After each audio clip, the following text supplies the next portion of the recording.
Make a start. So I'm really delighted to introduce this plenary session, and we're in for a real treat this afternoon.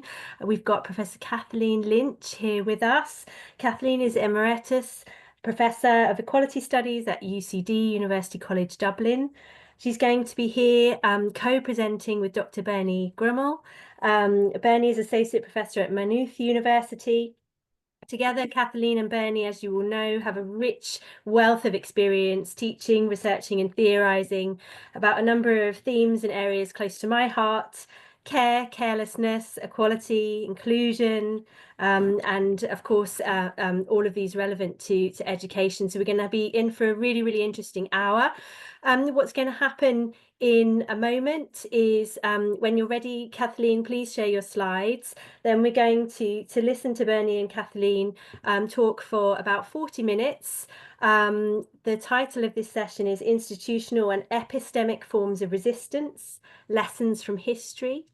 At the end of the session, there's going to be approximately 20 minutes for questions. So please do feel free to type your thoughts and questions into the chat, and I will amalgamate these and read these out in the discussion part of the session. So that's enough from me. Really looking forward to hearing from you, Kathleen and Bernie. Over to you. Good morning, or good afternoon, sorry, everybody, or depending if you're not in this part of the world, good day.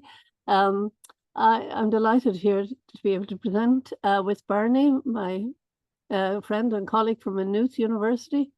And we're going to talk about the university as a site of resistance. We probably have three kind of parts, are based in our experience, but maybe also based in our own research. I suppose I've been at this work and saw the university always as a place that could generate activism for social change. That's why I entered the university, initially in an education department, which is where I worked for 10 years, and then went on with others to form equality studies and subsequently the School of Social Justice. So I'll talk about that. We talk about, Bernie and I will talk about, she will talk about her experience in Maynooth, especially in adult and community education. We'll talk about new challenges, global challenges, the neoliberal challenges, new managerialism, of course, and its impact, carelessness and the care ceiling, and an alternative kind of care-led ontological and epistemological thinking and practice, and what it would mean for higher education. So I'm going to speak first, and my experience in UCD, and then Bernie is going to, sorry for all this detail here, but this is more for me than for you. But it is really to say that the idea of resistance, the idea of the university as a place that we should work actively to bring about change was probably the reason I joined the university. It wasn't to have an academic career.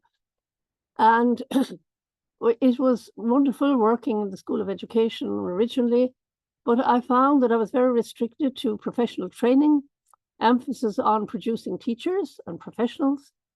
And we wanted to create a different kind of site in the university, a safe space for people who thought critically and analytically about equality, social justice, social change, and also to bring together analytical discourses, because I'm a sociologist by background, and I was very good friends with people in philosophy and in law, and I felt that we should bring together normative thinking and analytical thinking to bring about a safe space to think critically about all types of equality issues. Because what I noticed, I'm a long time around, it was social class, then it was gender, then a little bit of LGBT, then it was disability, but everybody went hot and cold on everything.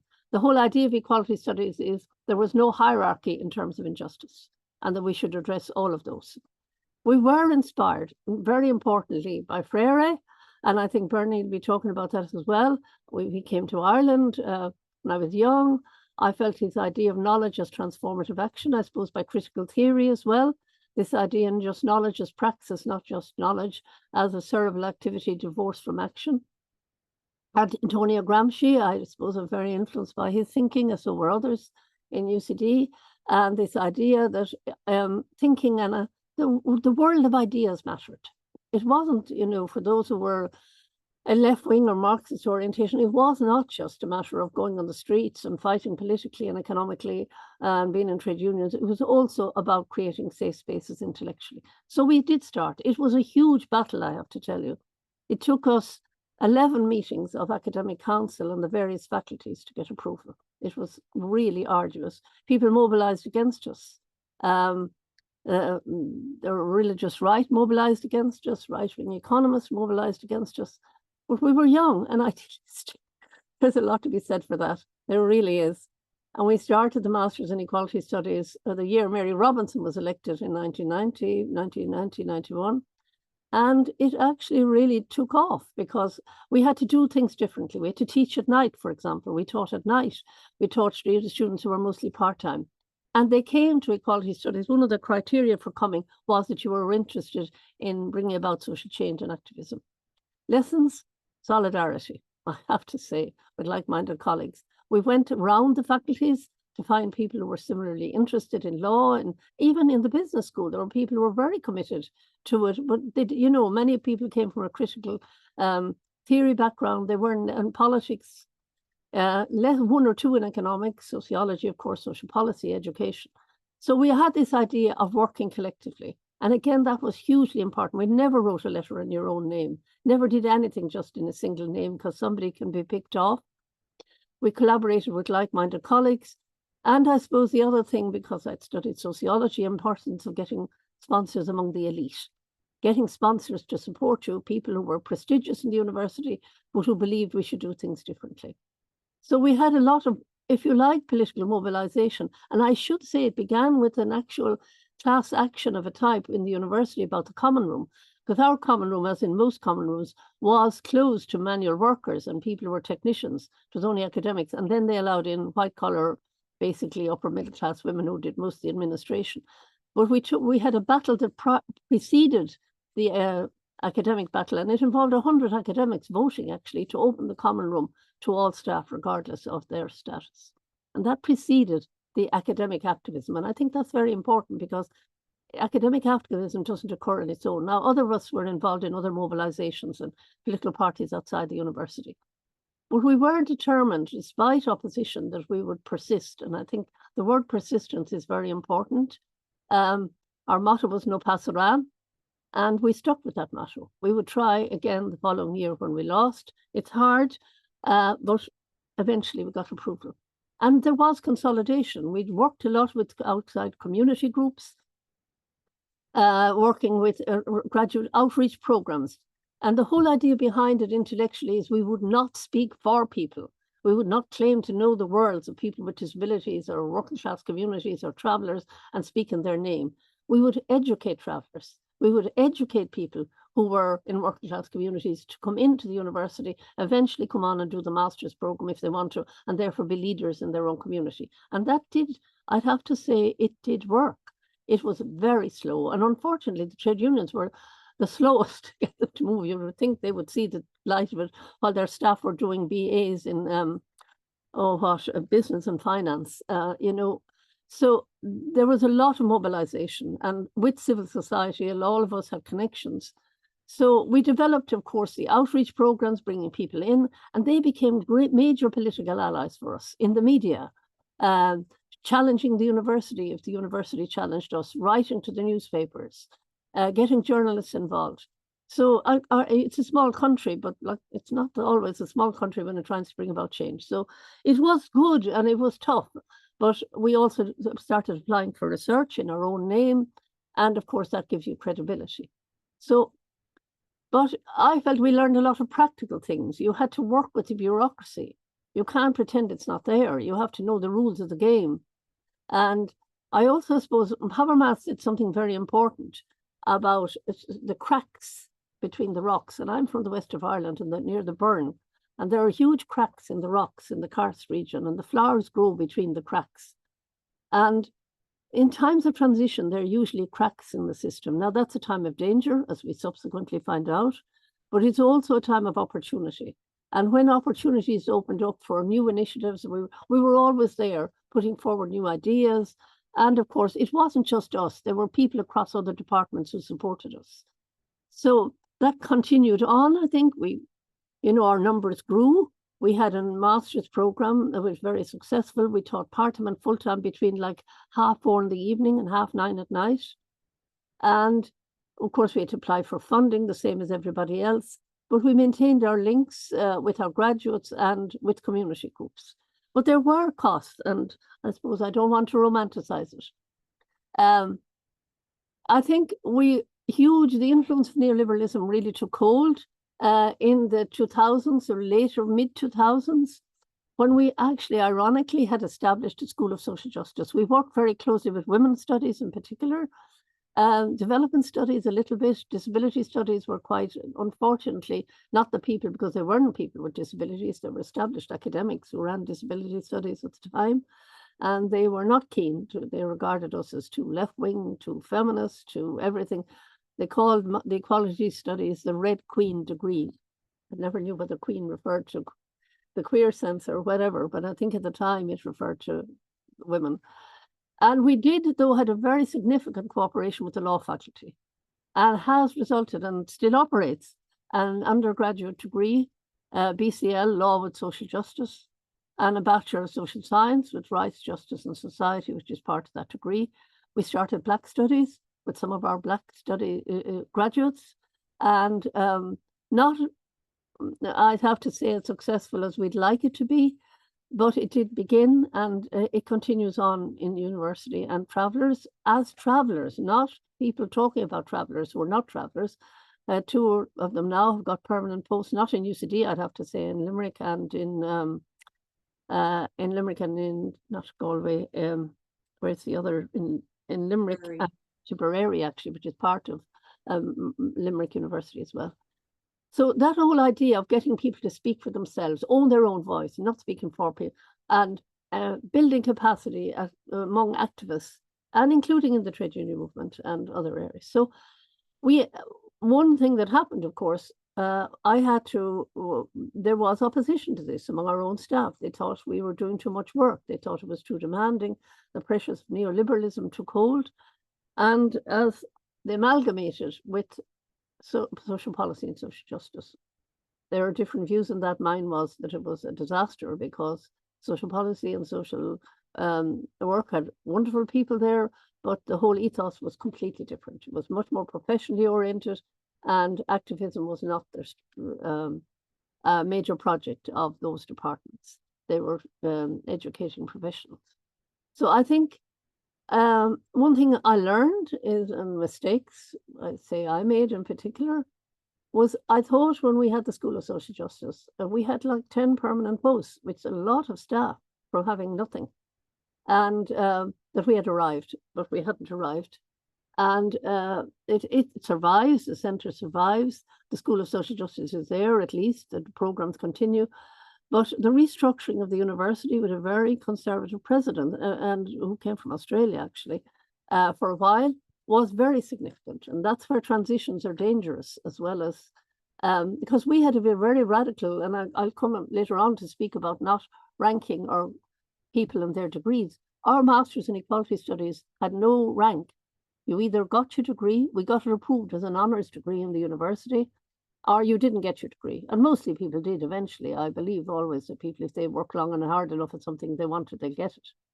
But after 10 or 11 years, that had to change. And that, I think, was a major loss, because there was a whole mindset behind the idea of not hierarchically ordering people in their degrees. By the way, a couple of those people have gone on to be Supreme Court judges who got their degrees without gradation. So I think it's completely irrelevant, some of it, but that idea that we wouldn't rank people, we wouldn't stratify them, we would educate them, is very different to how the universities.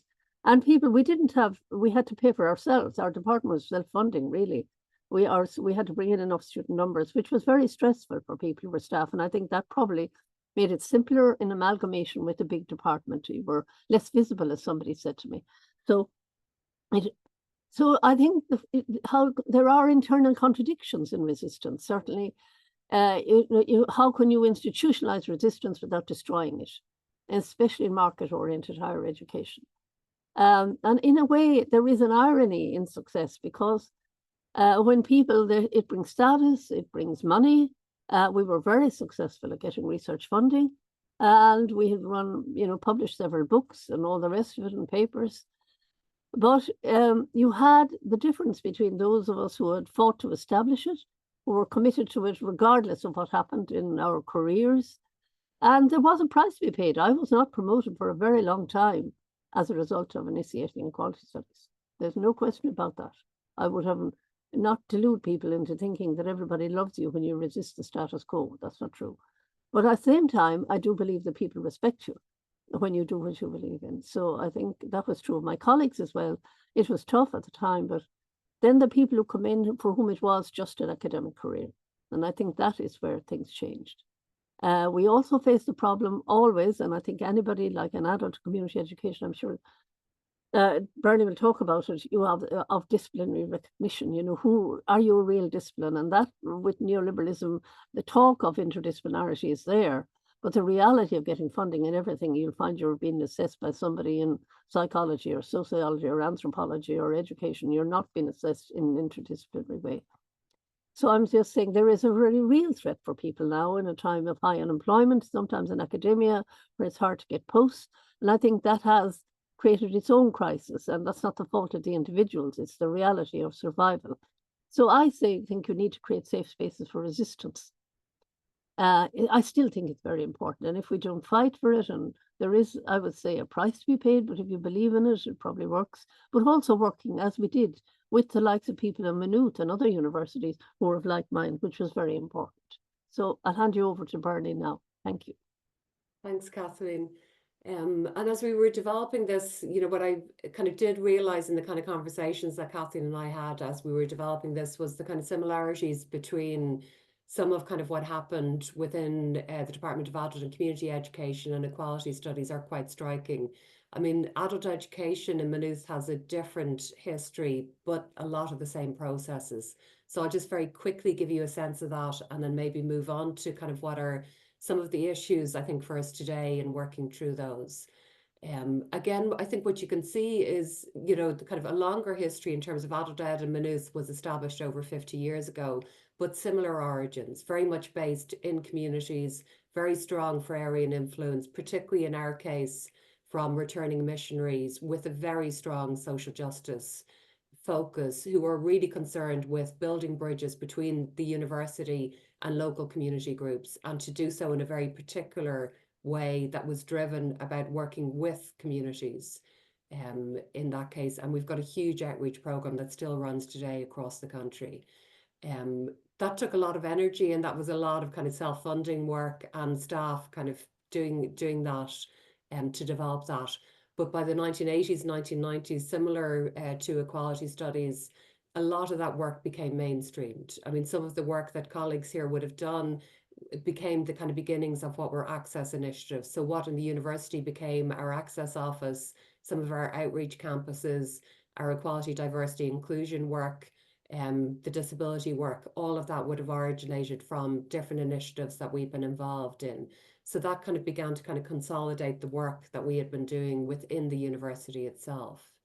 At the same time, and again, for different reasons, and because of the shifts and changes in the university landscape, we became more involved in postgraduate delivery, designing programs, again, usually with different groups that came to us who said, we have a need for something. And then we would work with them to develop programs that suited. Also, just because of the changes within the formalization of adult education in Ireland at the time, and particularly further education, we became involved more in initial teacher education, so the ITE programs. And again, they were professionalized at the time, so that was kind of bringing us more into the mainstream. We were also quite involved in policy engagement, in particular as adult education white papers were written, and again, it became part of the apparatus of the state. So you see our work at that point, I think, coming much more into that engagement with the mainstream. And at the same time, also then a process within the university of securing staff contracts. So prior to that, staff had been self-funded. So beginning to kind of being brought into the mainstream as some permanent staff members, the others still remaining self-funding. So a similar process there, where you see we've become a much more embedded part of the university, I think, by the 1990s. early 2000s. And then finally, the third stage that I was just identifying, I think within that is, again, where we kind of began to kind of find we've always been driven by that idea of kind of working between the cracks, because as one of the smaller departments in the university and the only adult education department in the country at the moment, we've always had to work within the cracks. And some of the places where we would have found some of those cracks were, again, kind of looking outside, in particular that there was a huge demand around the development of practitioner-based doctoral programs and international research. So we would have moved more into those areas. I think in all of that work has always been driven by a kind of really key interest in the position of the university and our own position in terms of the Department of Adult Education. We've always been on the margins of the university. We're a small department. We work primarily both within but also outside the university. The origins in terms of the Freirean influence has been very, very strong in that, and that has enabled us, and I think that's always held us. So we've continually revised the department vision in terms of that, and kind of how we express it now is in terms of kind of focus very clearly on education as a human right for everybody, but a particular interest in it in terms of how to foster people's capacity for agency and transformation. And within that is very much driven by social justice interest, and an interest in creating more egalitarian ways to live. So I kind of want to look at, maybe over the next few slides, different ways very briefly that we've done that through our teaching, research and advocacy. So Kathleen, I might move on to the next slide if that's okay. This one? Yeah, thanks. And really kind of what you just see represented here, and it is kind of a key point, just the qualities that we've tried to hold within all of that, and particularly within our pedagogy. And you see that represented by the image as well. A lot of what the work that we do is group-based, visual, creative methodologies, very much focused on being learner-centered, relational, responsive, and critical in terms of kind of what we're doing. So really focusing on different ways of educating, and doing that collectively with groups, and trying to kind of respond to their needs. Kathleen, I might move on again. That's okay. Okay. And I think what we found within that, and what I just wanted to kind of draw out maybe, are kind of some of the kind of points that certainly kind of looking back that I think are important within this. I think that long tradition that we've had of working with communities is very core, and it's that deep listening where we're trying to kind of work together to respond to the context that people are in and their desires, what they want to do, and learning from people's experiences. Doing that collectively takes time, and it takes a lot of trust, and you've got to build up long relationships within that. So we've found that that's something that's really important, and not always privileged, well, certainly not privileged within the culture of higher education today, but something that is really, really vital. What we would also argue is that I think that large national outreach bases, the constantly looking outwards, engaging outwards, is really, really important. And I've just added one example of that, the work that we do in the Communiversity, which is a pre-access course that we run with local libraries and other community development groups. And that's kind of enabled us to kind of link in with a lot of different groups and issues. And it does speak to the importance of place, going outside the ivory tower and engaging with people in their space, in their communities, in terms of that.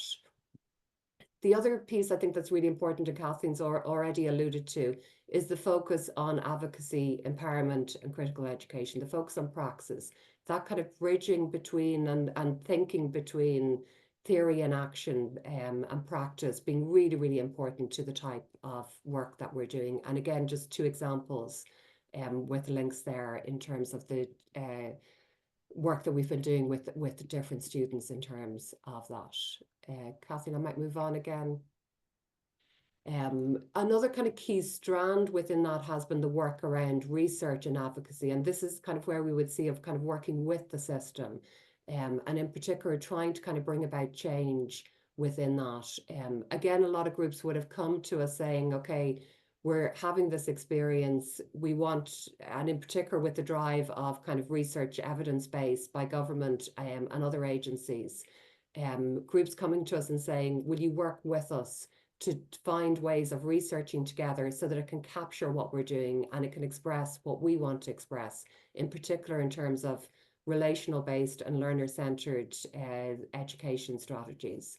And in particular, a lot of my work in recent years has been involved in that, particularly in adult literacy work, in terms of just some of the background within that. But also engaging with practitioners and learners through some early school leaving projects and adult education.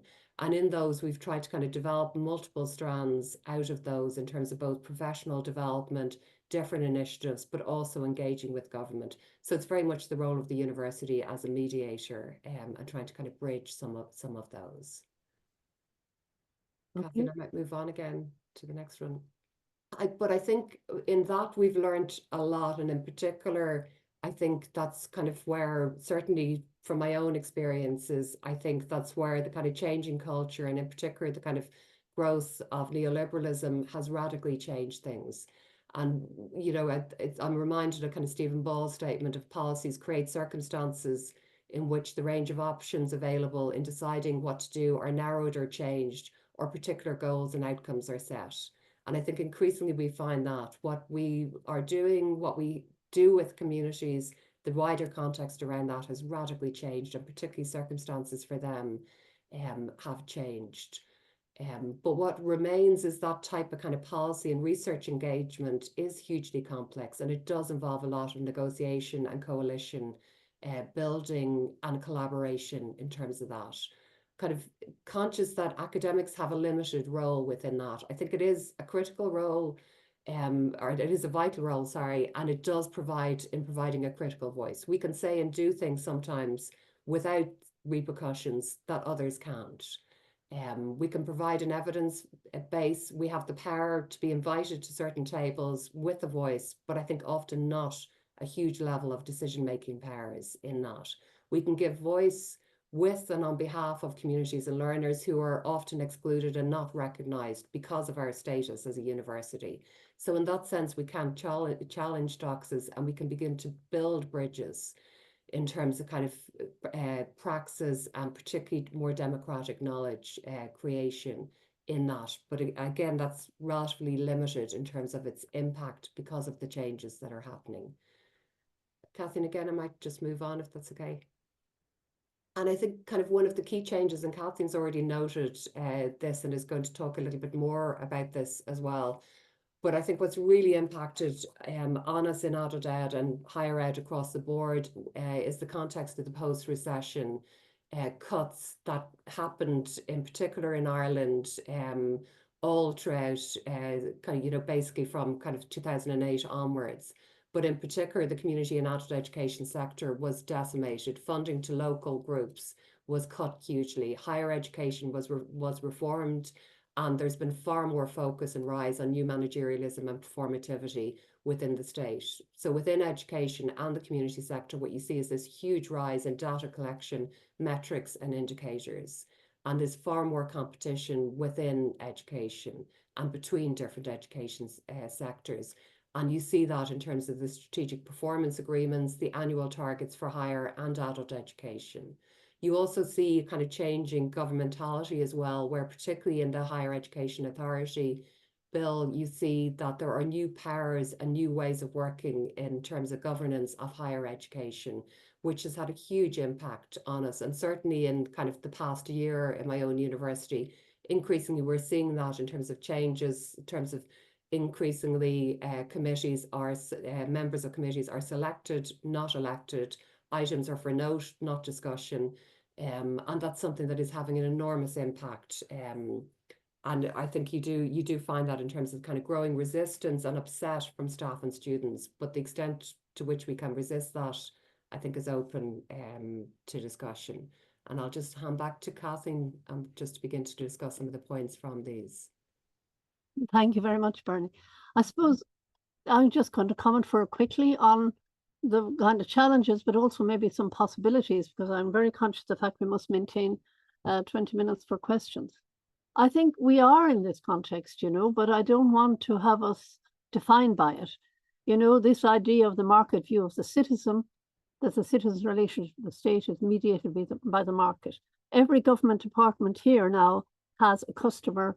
I critique it all the time. I make a joke of it. I count the number of times you called a customer on the Revenue Commissioner's website and everywhere else. But it is deeply problematic because the customer is somebody who buys services from on the market. It's not a citizen with rights. And I think it's unbelievable that we should contest it all the time. I know we have resisted in our own university. It's not there. We don't have a customer charter, thankfully. But it is a non-stop challenge, you know. And I think that it's a very Hobbesian view, you know, that it's this whole idea of you create privatized citizens who manage their own risk is fundamental to kind of neoliberal thinking. And it's very much part of education, the development of the actuarial self, where everybody is calculating, I'll sit on a committee now because it's useful for the year, you know, I'll publish in here and I won't publish there. No, I won't do any community engagement because it doesn't pay. And I think what Bernie's talking about is what I've been talking about. Now, I don't want to pretend it was halcyon days. Let me tell you, when we started out in the late 1980s, 1990s, there was huge resistance. But I still think now it's much more legitimated. I mean, resistance to anything, social justice, equality, whatever. And there is a whole new development of what I call transactional educational subjectivities, where people think of hosts, academics and students of what I can get out of it and what the relationship is one of transaction. So that new managerial mode of governance, which Bernie and I wrote about, and not just in higher education, but across the education sector, is a politicized one, you know, and under it, the focus is on the product rather than the process. Measurable performances, ethic efficiency is prioritized over access, and of course, ethics are subordinated to pragmatism. And I do think this is an enormous issue for us in the academy. Where are our ethics? When do we stand up and get counted? And I suppose what I feel, we're very fortunate, Bernie and I and people of my generation and a certain number of permanent, we have a lot of permanent posts in Irish universities. But I feel we have to speak out because if we don't, it's impossible really to lose your job. You may not get promotion, but you will certainly not lose your job for speaking out. And I think we need to do that because if we don't, we are going to have a place where nobody cares literally about anybody. Because I think that is what has happened. The university culture, and I know in a number of people here who are online, I see their names, who produced a book on student cares and higher education. You institutionalize commercial values and you institutionalize the market view of the citizen, and everybody becomes just another market commodity. Focus on delivery operations with targets. It encourages economic self-interest, and individualized academic capitalism is actually sanctified. You know, you get your patent for your research, you know, you set up a small business, then you spin it out, is a great word in the business and science area, and then you privatize it after getting publicly funded for it, and you make a lot of money. So the thing is, universities really, as public institutions, need to reestablish what they mean and what they stand for, I think, even in the face of certainly what I think are very major challenges. And I think of what Stuart Hall said a good few years ago now. The state didn't send in the secret police to transform higher education in entrepreneurial sector. We've done it all by ourselves, by taking the ethic of managerialism as a very everyday practice of institutional life. So I suppose I'm asking, what can we do now? What is possible?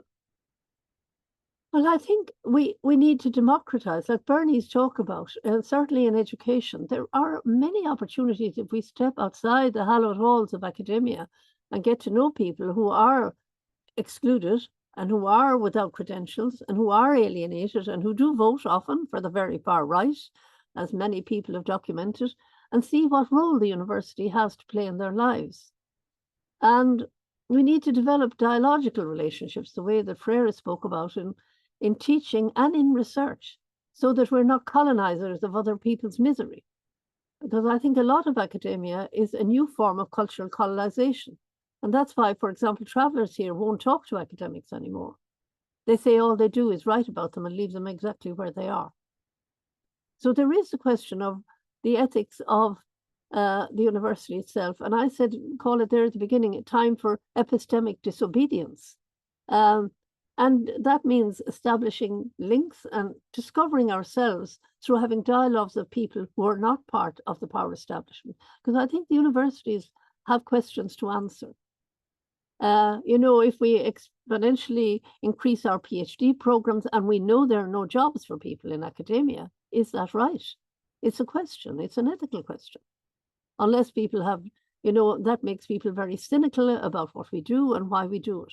So I suppose I'm saying we need to marry experiential and theoretical knowledge and to move also beyond an individualized perspective of academic freedom. I've written a paper on academic freedom about nearly 10 years ago now, but I felt very strongly in writing it at the time that the idea of academic freedom is highly individualized. But what a lot of us suffer in the university, what Bernie and I are talking about, is not so much that we would be fired, and certainly we're fortunate it's not like Florida or places like that, that they are going to control what you think and what you teach. But at the same time, our idea of academic freedom is individual, but like the freedom to initiate new programs, to do new things differently, to initiate new ideas, those are collective acts, to create new disciplines, to create new fields of study. I think that's very important, because if we don't have the freedom to do that, then we've no freedom, because we can't. And like I felt that was a wonderful thing about equality studies and women's studies, disability, LGBT, whatever, ethnic and racial, Black studies. We all began because the established disciplines would not include us. And I think that is a question I have to ask. We need that individualized view of academic freedom. So what I'm saying is, we need an ethical care. I'm not saying it's the only solution, but I think it's a part of the solution. Human capital, completely. I'm writing a book on human capital. So I've been studying psychology, economics, education, sociology, educational philosophy in particular. It is almost all human capital centered. And of course, there are people who resist it. But our jobs are in the university isn't just to produce Homo economicus, a one-dimensional man, literally, if I can go back to the 1950s and 60s, as it wrote about that. But we certifying competence, as I said, does not require ranking or metrics. And I feel very strongly about that, because we ran a program for 10 years where we didn't do it very successfully. And if Homo curans that Joan Tronta talks about, the caring disposition, is as endemic to humans as abstract reasoning. And that whole idea that Maria de la Bellacasa is talking about, the idea of learning to think with care rather than to think with domination, which is the way a lot of work in research and science is, how can we dominate the world, or how can we self-interestedly gain for ourselves, is a completely different disposition. Learning to think with care for the future of the earth, the future of other people, the future of other species. But to learn to think with care, I think we also have to act with care. And that's where Freire's work is so relevant, because there is a lot of research showing you can teach people, let's look at Germany before the war, the Second World War, the most sophisticated intellectual countries in Europe. People knew all the theories of justice. Knowing the theories of justice does not make people radical. Just knowing them, it doesn't. It can help, but it may have no impact. But you have to feel and you have to act to know. And it has to become part of who you are. And I'm asking, what does higher education do to achieve this? Why can we be so inured to the suffering, for example, in all the wars that are going on around the world, that we don't feel it? And what has education done that allows that to happen? And I think it's because we have allowed it to just, in a way, those who fought for social justice and equality, ironically, we were quite happy to get funding when we taught about equality and social justice, because, of course, it became a bundle of private capital, like any other kind of a degree. So I'm just saying, if that's all we do, produce bundles of privatized capital, even if it is about adult education or equality or women's studies or social justice or whatever, what use is that? And I think there is a need to rethink how we think about education. As I go back to say, the human ability to care for others and to reflect on that care, because reflection is very much part of the human condition, how best to do it, is a mark of personhood as much as reasoning or rationality. Yet we don't study ways of how to enhance caring as a human disposition. learning how to care. We need to actively resist resistance to what's defined as valuable knowledge. What is valuable knowledge? What are ways of knowing and acting? Because I think if you never act in academia, how can you ever know that you are doing what you say you believe in? And also, I suppose, a very simple thing I think that could be changed or would meet enormous resistance is how we evaluate people. Why do we have to evaluate and rank people? Can somebody not just get a degree and be competent? Because the ranking creates competition, and the competition creates envy and all the rest that goes with it. And I can't see why we can't competently affirm somebody, including in schools, by the way, where all it does is produce fear and jealousy and anxiety in children and all the rest of it. I've written a paper lately on affective and epistemic impact of that kind of metricization. So I'm saying there are a number of things we need to do intellectually, resist the ontological atomism, the person as isolated individual, and especially the individualization of achievement, leading indeed to the hubris of the educational elite, you know, the assumption I'm smarter than you. The great myth, my first job, by the way, in life was working in the Educational Research Centre, which did IQ and other achievement testing, and I'm absolutely convinced it's complete pseudoscience. Sorry, but that is my view. For those of you who hope you don't personally offend it. But the idea that you can rank somebody on an online test or something is just unbelievable. And also the danger that it has.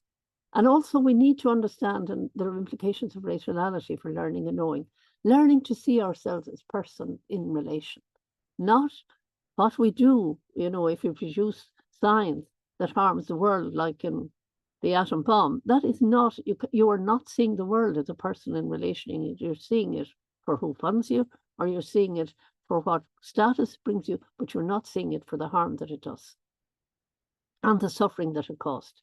So I'm saying, I think one thing we could do is resist metricization and hierarchical ranking within our own programs, reducing people to numbers, because I think it will care harms and it's injurious to people's mental and emotional health. And that means resisting the dominant rationalist and hierarchical view of capitalism. I'll just finish here. I think we need to reflect on the epistemological doxas, the unspoken ethical, ontological assumptions, it should be assumptions of the academic trade. You know, our own knowledge production systems. What are we doing? How are we evaluating people? What do we not teach? Who do we not teach? And why do we not bother teaching them? And that means maintaining a critical distance from institutions of power. I know you say that's impossible, but it's not entirely impossible. We don't have to be entertained. We don't have to be, you know, working at the behest, especially those of us who are permanent posts, I suppose. I'm very conscious of whom I'm speaking to. They may not apply to many people here. And also the higher education is not purely cerebral. It needs to learn to feel, to care, and to act. And how do we do that? Because I don't see any publications that tell us how we could do that in higher education. And as I see it, being granted the freedom from necessity, which we are, if we have academic posts, to do and research and to teach, obliges us to use that freedom to serve public interest values and create a care-centered thinking and acting, as a world without care is a cruel one. So that's finished now. I'm sorry if I'm a bit over time. Thank you very much. Thank you. No need to apologise. That was fantastic. Thank you so much, Kathleen and Bernie, for all of those insights and for so generously sharing your experiences and your research in higher ed. We've got some questions coming through in the chat for you, but I'd like to kick off actually with a question from me, if that's okay. I was really inspired by a lot of the things that you were discussing, and I was reflecting on my own role, which is I often spend a lot of time working with new academics at the start of their career. Before the call we were chatting, weren't we, about some of the extreme difficulties that academics are experiencing in contemporary higher education at the moment, and I was wondering, given what you also mentioned, Bernie, about the limited role that sometimes we feel we have limited agency as academics, could you offer one piece of advice for new academics or new teachers or researchers starting their career in higher education who are really looking to create some of these spaces for resistance that you discuss? What one piece of advice would you give new colleagues? I think actually what instantly springs to mind is kind of find allies, and in particular find and try and connect with people who can be mentors. I mean, certainly for me, Kathleen was really, really important in terms of kind of, you know, what I would have done, and particularly as somebody who came into higher ed not knowing the landscape at all, not knowing how it worked, all those unspoken rules of the game. I think having allies and having friends in that space is really, really important, and then keep building those. Brilliant, thank you. Did you want to add anything, Kathleen? No, I do think you can't do it on your own. What I'd say, don't be afraid.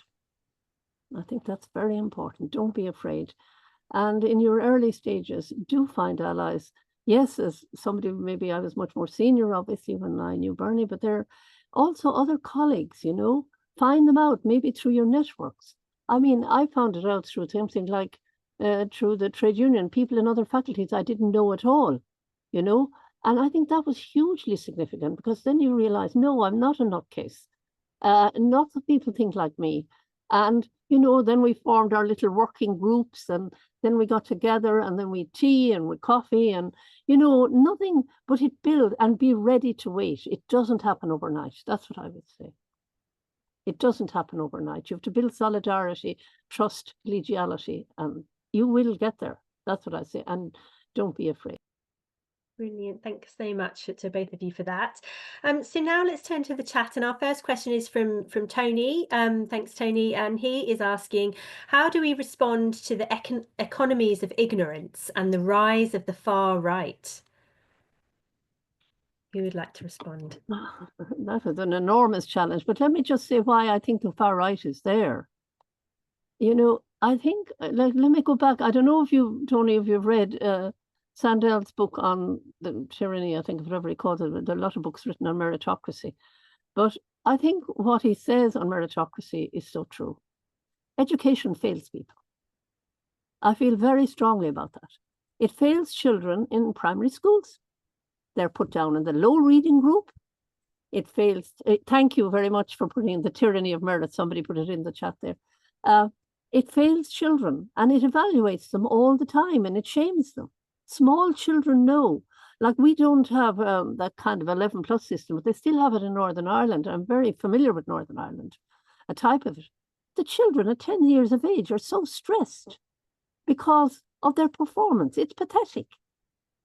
And those people go on, the people who fail. And remember, as I often say about education, most people are relative failures, because only a small number reach the elite, and the rest feel a sense of resentment. And that resentment has political expression. And we know from the data on who voted for the far right that they are overwhelmingly more working class people, they're more men, they're people who are failed in the education system. And the other book that's really good is Arlie Hochschild's book, Strangers in Their Own Land, which is a study she did in the southern United States about the rise of the Tea Party. And Arlie Hochschild is a sociologist, a very well-known one in Berkeley. But I thought her book was excellent in explaining, before Trump even got to power, how people had been failed by the system. And education plays a very big role in creating a sense of failure. So that's why I'm so opposed, I suppose. I mean, if I had my way, I would ban all kinds of these achievement tests and everything. I don't have my way, obviously. But I did work very hard when I worked in the field of education to make sure that they were not used to select children for schools. Because children, even within schools, I think, therefore developed a sense of, well, I'm nobody, I don't matter, I'm not important, you know. So I think, yes, the far right are the alienated. They're the people whom we fail. And education plays a part. So we have to ask, how do we not do that? And how we create a situation where children can gain competence in school without being called stupid. In other words, they should be made illegal. You know, low stream, low ability. What do you mean? You know, have they not even heard of Gardner's theory of multiple intelligences, even if nothing else, even if they don't implement them? So yes, I'd answer your question at the far right, Tony. I think education needs to look at where it does harm and creates that. I do really think so. And rethink what we do in evaluating children. We can establish competence without ranking. Thank you. Did you want to add anything, Bernie, or shall I move to the next question? Well, I think the only other thing I'd briefly add is I think at times as well, particularly within the academy and within universities, we stay too far away. We stay in our ivory tower. Unless we talk to people, unless we talk in communities and see what issues are and see what's going on, it's very easy for us to sit kind of on pedestals criticizing. But as Kathleen said, there's very real reasons why the far right are there and what's driving some of that level of anger. And unless we're engaged with that, then we're not doing our responsibility. Thank you. And that leads us really nicely actually to the next Thank question you. from Alina. Alina's asking about when communities approach you wanting input from the university into a particular problem that they're facing, and whether you've experienced any methodological challenges of working with communities. So, for example, perhaps a particular community wanting experts who can use quantitative methods that they think will have more impact with decision makers, but the university researcher prefers a qualitative method that they think is more appropriate. So have you experienced any ethical or methodological challenges with working with particular communities? I think I might just say, just in response to that, because actually what comes to mind is some of the work I was mentioning there, particularly in terms of adult literacy. I mean, a huge reason why a lot of that more recent work that I've done in the last 5 years around adult literacy has happened has been because the state was requiring certain metrics and they were all quantitative metrics. Basically, the adult ed and adult literacy services have been asked to do a 10% increase in all learner numbers and 10% progression every single year. So it's on a growth model, exactly kind of what Kathleen was criticizing, and that's impossible to do. So I would have worked with the adult literacy sector trying to develop methodologies that would give more qualitative indicators. I think that's very tricky work. I mean, you know, at first, obviously, what seems like the simple way of doing that is to just replicate the system that's already there and try to do almost quasi-quantifiable methods and measures of that, but it doesn't work. And I think it is that long, slow work that I was talking about that is really vital for kind of teasing through that and looking at what is it that we value as communities, what is it that we do want to highlight in our education and learning system, and then trying to develop together ways that we can make that visible. Whether that then becomes something that is used by decision makers, I think is a separate process and issue, and certainly we would have found that far more difficult. But I think that's a kind of separate issue. Did you want to add anything, Kathleen? No, I think, oh God, I worked a lot with groups, but what I'd say is I think you have to listen to where people are at. I know Bernie's dealing with the methodological issues, but I dealt with groups for years, for example, with housing. Now, it wasn't in education, who needed to get data to prove the adverse effect of poor housing on their health. And I think, you know, that's go back to what Bernie's saying about allies, you know, like as it happened, I had a quantitative background, so it wasn't so problematic to help. But I think if you haven't got it, you need to try and find people who will help you as well. Because you're talking, I know in education and adult literacy, it's completely different, Bernie, because you can't sometimes quantify, you know, somebody doesn't take as many drugs now as they did 5 years ago. How do you put a figure on that? I mean, that's ludicrous, some of the concepts of measurement. But sometimes I think that we need to upgrade ourselves as well. You know what I'm saying? We need to develop the competence that people need and enable them to find it if it's not available. But I think it's to stay with the people, to stay with the trouble, as Haraway talks about. And that is the trouble, because sometimes you don't know what the answer is. Like, you don't know, there is no simple answer, but you have to stay with it, because otherwise the people are abandoned. Go back to Tony's question. And people feel nobody cares about this. Nobody cares, this is the real problem for us. And that getting out of the ivory tower. But there is a cost, as Bernie said. I think people whose academic careers have meteoric rises often are not people who do that work. That takes time, it takes energy, it takes commitment. Now we evaluate, there is some recognition of that in the universities, but truthfully, it's not enough. And I think that's where the universities will find themselves without funding, because, and let me just say, there's a self-interested element to dialogical work. If the universities are detached from communities, marginalization and I know you have a very good program. I'm involved with the prisons in another context myself, Bernie. I know you have a minute, but people see that and they say the universities are worthwhile. They do see that, even if you don't radically think this. So I think universities need to get out of their chairs, for want of a better word, and try and establish links and projects and programs at that level. It's not easy. And I know I'm always saying you have to look for funding. I have to say that. People don't like that. But I spend my time looking for money. I was an expert in looking for money. In fact, it nearly became the raison d'etre of my existence. But there are always programs. There are always ways to find funding to start something small and maybe build up from it then to something bigger. But you do also have to be realistic. Otherwise, people will get burnt out. You know, you can't have everybody doing everything at the same time. To try and get support funding, community funding. Like we have this community research PhD scholarship scheme. And that came out of initiative at local community level saying, we want so-and-so to do research in this area. They're working with us. They can't afford to do it. We can't afford to lose them.